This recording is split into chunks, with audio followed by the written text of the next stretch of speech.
ढोल देखो कितना निकल रहा है। एक 5.5 लीटर देखो पहले कितना जाम है ये वाले यूनिट में। तो भी खोल लिया ऊपर का कवर।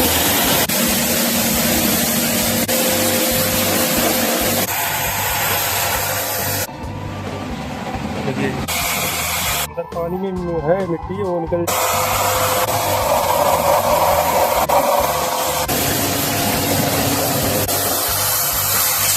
तो निकल गया है। तो भी पैक करता हूँ। ये बड़ा वाला है 8.5 का।